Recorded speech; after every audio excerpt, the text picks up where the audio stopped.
نحمده ونصلي ونسلم على رسوله الكريم أما بعد فأعوذ بالله من الشيطان الرجيم ببركة بسم الله الرحمن الرحيم يا أيها الذين آمنوا إذا قمتم إلى الصلاة فاغسلوا وجوهكم وأيديكم إلى المرافق وامسحوا برؤوسكم وأرجلكم إلى الكعبين، یعنی اے ایمان والو، جب تم نماز پڑھنے کا ارادہ کرو اور وضو نہ ہو تو اپنے چہروں کو دھو اور اپنے ہاتھوں کو کہنیوں تک دھو اور اپنے سروں کا مسح کرو اور اپنے پیروں کو کعبین تک یعنی ٹخنے تک دھو۔ حضرات سامعین و ناظرین، اس سے قبل ویڈیو میں نے وضو کے فرائض بتائے تھے کہ وضو کے فرائض 4 ہیں۔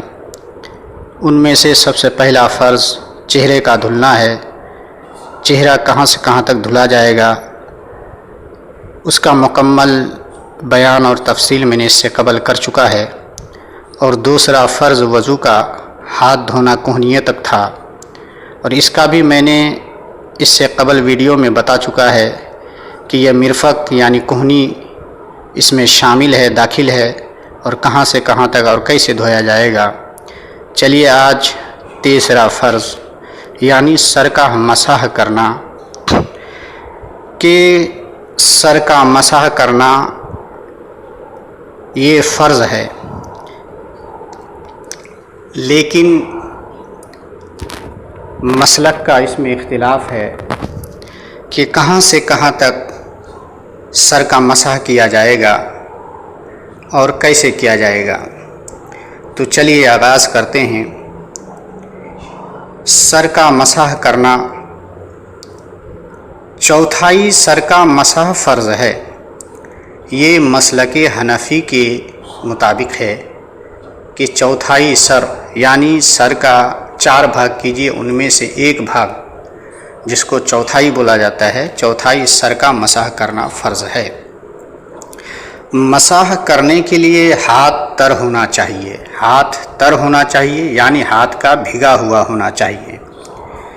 خواہ ہاتھ میں تری یعنی بھیگاپن اعضاء کے دھونے، اعضاء کا مطلب جسم کا حصہ، اعضاء وضو یعنی وضو کے حصے جو جیسے چہرہ اور ہاتھ دھونا ہے،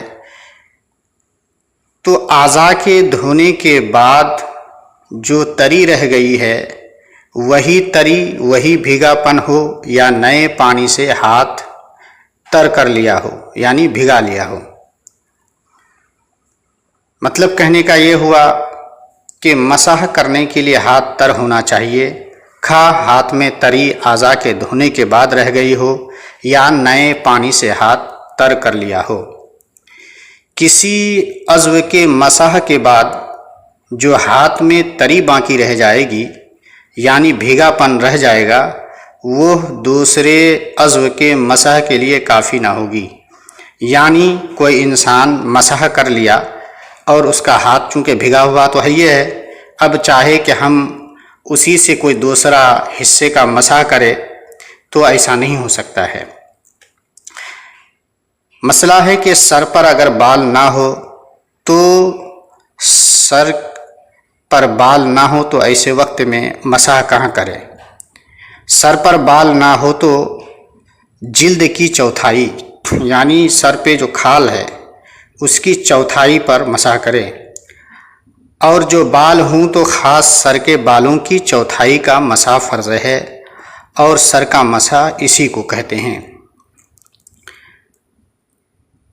عمامے، ٹوپی، دوپٹے جیسے عورتیں پہن کے رہتی ہے، دوپٹہ ڈالے رہتی ہے، دوپٹے پر مسح کافی نہیں۔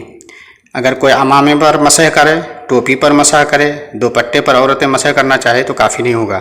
ہاں اگر ٹوپی دوپٹہ اتنا باریک ہو کہ یعنی اتنا پتلا ہو کہ تری بھیگا پن پھوٹ کر چوتھائی سر کو تر کر دے تو مسح ہو جائے گا۔